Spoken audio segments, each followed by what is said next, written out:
ces distances par rapport à une vision pure et dure du structuralisme barthésien. 1990 et même plus tôt. Dans cette quatrième partie, nous allons parler de ce qu'on a appelé les post-structuralistes ou post-modernistes. Vous voyez bien que dans l'étymologie, l'acception du terme post-moderne, vous avez ce qui vient après la modernité et après les modernes. Lorsque l'on parle des modernes, c'est par rapport aux classiques. Et on se réfère obligatoirement au XVIIIe siècle, le siècle des Lumières. Jean-Jacques Rousseau, l'encyclopédie, des auteurs et des philosophes prégnants, Diderot et d'autres. Et si vous me permettez, j'aimerais juste m'arrêter quelques secondes ici pour, comment dirais-je, porter la polémique, et il est intéressant de le faire, qui est que on a peut-être trop utilisé la notion de siècle des Lumières vis-à-vis du XVIIIe siècle. Pourquoi ? Eh bien, dire que le XVIIIe c'est le siècle des Lumières supposerait que tout ce qui y a eu auparavant relevait des ténèbres. Et que l'apport du XVIe, du Moyen-Âge, de la Renaissance, serait mineur ou relatif. Et vous voyez bien que même le Moyen-Âge est considéré comme une période improductive, sombre, etc. Ce qui n'est pas du tout vrai. Tous les siècles, autant que faire se peut, ont apporté, d'une certaine manière, une pierre à l'édifice de la connaissance. S'il y a eu probablement à un certain moment des pics, il y a eu de toute façon une évolution. Et par ailleurs, des fois, des régressions. Et je vous signale que pour certains spécialistes, le XVIe siècle serait autrement plus fondateur et autrement plus prégnant, autant si ce n'est plus, que le XVIIIe. Et que la pensée d'un Rabelais, la pensée d'un philosophe comme par exemple Montesquieu ou d'un philosophe comme Montaigne aurait été fondateur du point de vue du savoir, de la culture, de la philosophie en France, mais aussi de ses manifestations sur le plan européen et universel. Donc le postmodernisme s'oppose à la modernité telle qu'elle a été comprise au XIXe et au XXe siècle. Je vous dirais qu'il n'est pas aisé de déterminer ce qu'est le postmodernisme. Il y a vraiment une difficulté. Pourquoi ? Parce que le courant postmoderne ne renvoie pas à une école, ne renvoie pas à un groupe, ne renvoie pas à une vague définissable, à un ensemble de penseurs, de philosophes qui seraient homogènes. Mais il renvoie à une multiplicité. Et une multiplicité de domaines, la poésie, l'architecture, la philosophie, la sociologie, la littérature et d'autres, des meilleurs et j'en passe. Il renvoie à des auteurs qui ne sont pas forcément d'accord les uns avec les autres. Les uns vis-à-vis des autres, et qui eux-mêmes évoluent parfois en s'opposant plus ou moins à ce qu'ils avaient énoncé auparavant. Et donc le post-structuralisme et le postmodernisme se doivent quand même d'être interprétés par l'université. Je sais que le champ universitaire n'aime pas les éléments récents. Il y a toujours besoin, pour le savoir universitaire, d'un écart temporel pour pouvoir saisir l'objet de manière à froid, je dirais, et de manière un petit peu relativisante, de manière objectivisante. Il faut bien dire que le postmodernisme, là, il existe depuis maintenant près d'un siècle de son émergence dans la poésie et l'architecture, jusque dans les années 80, on va dire maintenant presque un demi-siècle, eh bien, il est grand temps probablement de l'analyser pour nous et de voir si on a affaire à une, comment dirais-je, à une imposture, ce que certains lui ont reproché, ou bien à un courant qui sera un courant philosophique et un courant critique tout à fait probant, tout à fait efficient, qui serait peut-être la critique du XXIe siècle. À qui fait-on référence lorsque l'on parle de postmodernisme? Eh bien, on fait référence à des gens, à des contemporains aussi variés que Michel Foucault, Surveiller, punir, par exemple, l'archéologie du savoir, à Jacques Lacan, écrit 1 et 2, celui qui a dit « L'inconscient est structuré comme un langage ». On fait référence à Derrida. Derrida, qui aurait lancé le post-structuralisme en 1966, en critiquant quelqu'un qui a été structuraliste et dont j'ai parlé tout à l'heure, qui était Claude Lévi-Strauss.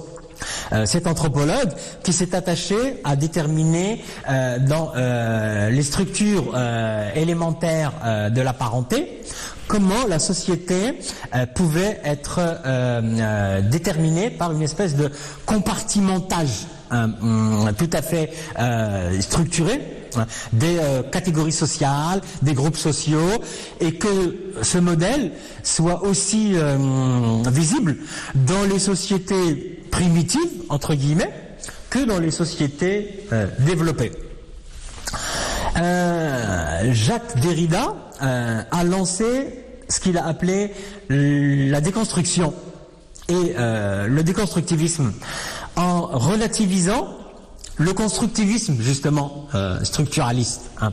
Et à partir de là, il y a eu une espèce de mise à l'écart, mise à distance par un groupe d'intellectuels, de philosophes, de chercheurs, vis-à-vis de modèles antérieurs et de modèles contemporains qui avaient toujours été considérés comme étant probants, comme étant uniques, hein, et comme étant fondateurs de la pensée et de l'action.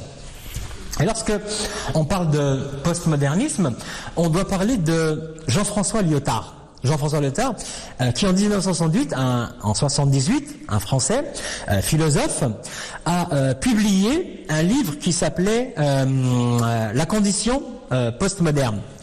Dans la condition postmoderne, Jean-François Lyotard émet l'hypothèse et l'assertion que dans la société d'après-guerre, dans la société de 1950 à 1980-90, eh bien, les notions de progrès, les notions de scientificité, les notions de développement étaient des idéologies utopiques.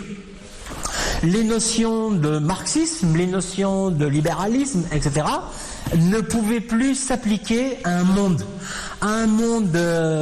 déconnecté d'un certain nombre de principes fondateurs antérieurs, d'un monde mu par l'individualisme, par la technologie, par le délitement et l'effritement des valeurs structurantes que pouvaient être les modèles religieux, les philosophies et les politiques, hein, qui avaient une espèce de pouvoir structurant dans la mesure où ils créaient des groupes d'appartenance identifiés et identifiables. Donc Jean-François Lyotard montre que tous ce qu'on a appelé les méta-récits structurants ne sont plus actifs et ne sont plus réactifs et ne sont plus valables dans une société du XXIe siècle devenue postmoderne. Ce à quoi viendra se lier quelqu'un d'autre qui s'appelle Lipovetsky. Lipovetsky, en 1983, c'est un sociologue. Il est d'abord postmoderniste, mais il va ensuite s'écarter de cette philosophie. Gilles Lipovetsky, en 1983, publie un ouvrage qui s'appelle L'ère du vide. Eh bien, dans l'ère du vide, Lipovetsky tend à montrer et à démontrer les mêmes principes, en parlant des mêmes causes et en déterminant les mêmes effets. Sauf que Gilles Lipovetsky tourne quelque peu le dos au postmodernisme et il parle, lui, d'hyper-individualité. Il parle d'une société devenue d'hyper-liberté, une société où les us et les coutumes, les principes et les actions vont évoluer vers d'autres formes. Et Lipovetsky maintenant essaye de déterminer ce qu'il analyse à travers le désir de consommation, le désir qui nous pousse à rechercher la présence d'autrui, le désir sous toutes ses formes et sous toutes ses actions. Pour lui, le désir serait le moteur qui conditionnerait la société post-moderne. Il y a eu opposants et de détracteurs aux postmodernistes et au postmodernisme. Parmi eux, on peut parler du sociologue et du philosophe allemand, Jürgen Habermas, celui qui est l'héritier de l'école de Francfort. Jürgen Habermas, en 1980, dans le discours philosophique de la modernité, a considéré que la théorie postmoderne et les postmodernistes s'étaient quelque peu fourvoyés en rejetant les principes de la dialectique de la raison héritée des Lumières et du XVIIIe. Eh bien, Habermas dit que les postmodernistes sont allés peut-être trop vite en besogne et que, au fond, pour lui, eh bien, les Lumières ont apporté un éclairage révélateur et un éclairage fondateur, mais que s'il y a eu effritement de cet apport, de cet héritage, ça n'est pas par pauvreté de ce concept philosophique, mais c'est par un appauvrissement historique consécutif à probablement une mauvaise interprétation de la modernité. Et lui dit que si on réinterprétait, si on relisait les valeurs inscrites dans la philosophie moderne et des modernistes, héritées des Lumières, on pourrait se réapproprier ce modèle et on pourrait dynamiser ces concepts pour pouvoir déterminer une raison et une philosophie productive et productrice du XXIe siècle. Et en ce sens, il y a eu un autre détracteur du postmodernisme qui était par exemple Jamison. Lui, c'est parce que il est de gauche. Et je vous signale que les marxistes considèrent que le postmodernisme est une voie sans issue, qui n'aboutit à aucun développement, comment dirais-je, révolutionnaire, politique, concret. Pour eux, ça serait une espèce de passage à vide, de cercle constitutif et de cercle qui n'arrêterait pas de tourner sur lui-même. Et même pour dire que Jamison pense que le postmodernisme est un avatar du capitalisme culturel. Et qu'en ce sens, il a été incapable. Il pense que le capitalisme a pris en main tous les éléments de la société. L'économie, l'idéologie et donc la culture aussi. Et en ce sens, en tant que marxiste, il considère que les postmodernistes sont incapables d'énoncer et de proposer une action révolutionnaire. Ils n'ont pas de comment dirais-je, d'idéaux politiques pratiques à mettre en place pour faire évoluer, pour faire évoluer la société, pour faire évoluer les idées. Donc, D'autres détracteurs existent. Il faudrait par exemple parler de courants anglo-saxons ou européens nombreux. Hein. Il faudrait peut-être aussi parler de Adorno et de Horkheimer qui n'étaient pas des anti-postmodernistes, mais eux-mêmes avaient considéré que l'héritage moderne souffrait de manquements structurels et de manquements interprétatifs. Je vous renvoie à tous ces représentants. Ce que l'on peut dire, c'est que les Américains ont été très tôt intéressés par ce qu'ils ont appelé la théorie française. Chez les anglo-saxons, c'était la French Theory. Dès les années 1930, on s'est attaché à déterminer le postmodernisme en architecture, en poésie. Et quelqu'un comme par exemple Anderson a publié un ouvrage sur les origines de la postmodernité. Et il est intéressant de dire que parfois, comme dit l'adage français, nul n'est prophète en son pays. Et donc, si la théorie postmoderne était aussi partie de la France et de l'Europe, il a fallu que celle-ci aille aux États-Unis, à Berkeley par exemple, dans l'université en Californie, qu'elle aille contaminer des étudiants, des enseignants, des chercheurs, contaminés entre guillemets. Ici c'était une contamination tout à fait positive, hein, pour que ces théories européennes passées à l'angle des anglo-saxons reviennent par rebond, par ricochet, en Europe. De la même manière que l'impressionnisme pictural, né fin du 19e, début 20e en France, n'a trouvé aucun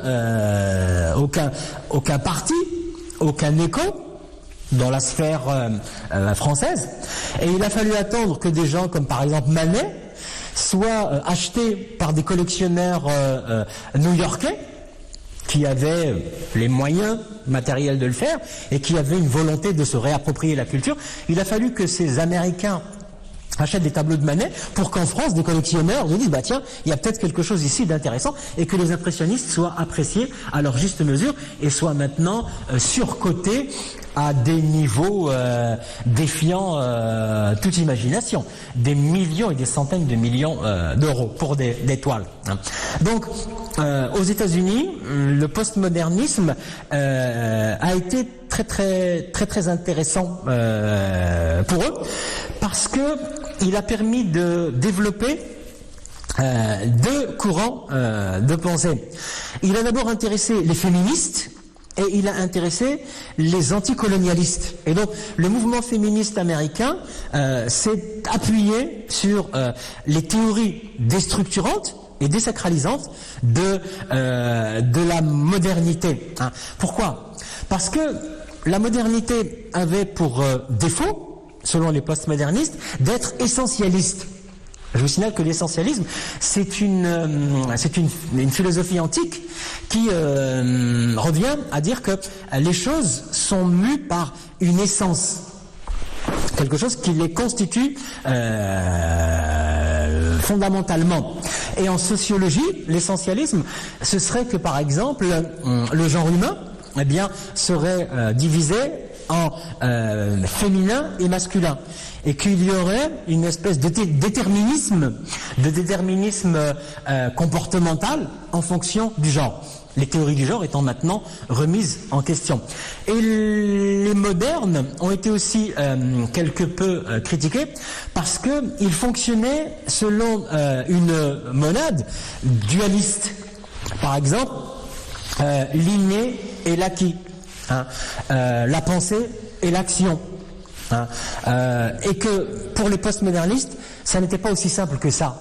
Que s'il y avait une structuration binaire, c'était moins évident. Et que ce binôme, cette dualité, était mue aussi par des principes qui les régulaient et qui leur permettaient de fonctionner l'un avec l'autre, l'un contre l'autre, mais l'un par rapport à l'autre, hein. Une espèce de transitivité, une espèce de relation symétrique. Donc, Pour les féministes et les anticolonialistes, la postmodernité aura été un avatar constructif de leur démarche philosophique, intellectuelle, mais aussi idéologique et politique. En conclusion, s'il fallait parler du postmodernisme, eh bien, on serait amené à dire que on en est encore à se poser la question de savoir si c'est un épiphénomène philosophique, un phénomène de mode, un phénomène de pensée qui ferait long feu, c'est-à-dire qu'il disparaîtrait progressivement, ou bien, et même, est-ce que ça n'est pas aussi une attitude décadentiste qui viserait à attaquer toutes les valeurs. On ne donne plus dans ce qu'ont été les éléments structurants antérieurs. On ne croit plus en la notion de progrès. La science n'est plus cette espèce de modèle progressif qui répondrait à toutes nos questions, qui apporterait des réponses à tous nos problèmes et qui nous amènerait vers une évolution infinie, vers un bonheur matériel continu et constant et cumulé. Il y aurait, pour les postmodernismes, une espèce de pessimisme critique. Donc, cette nouvelle acception de l'anti et de la postmodernité nous interpelle et interpelle les chercheurs et interpelle le savoir universitaire, parce que en parodiant un ouvrage de Nathalie Sarraute, je crois, elle amène ce que j'appellerais l'ère du soupçon. Au fond, ce qui me semble moins intéressant chez les postmodernistes et dans la pensée moderniste et dans la critique postmoderne, ce serait cette espèce de rapport un petit peu... quelqu'un a dit, c'est Roland Barthes, il a dit critiquer, c'est mettre en crise. Critiquer, c'est faire bouger des notions, faire bouger des idées, faire bouger des choses pour voir ce qu'il en est, les déstabiliser, décomposer, déstructurer ce qui avait été fait auparavant pour reconstruire et dire aussi que ce qui était donné comme étant évident, comme étant naturel, non, il est artificiel, il est préconstruit et il est construit sur des modèles qui doivent être analysés, qui doivent être interprétés, qui doivent être relativisés et qui ne doivent pas être pris comme étant absolus, comme étant des éléments régissant une totalité. Donc, me semble éminemment productive dans des postmodernes qui ont pignon sur rue maintenant.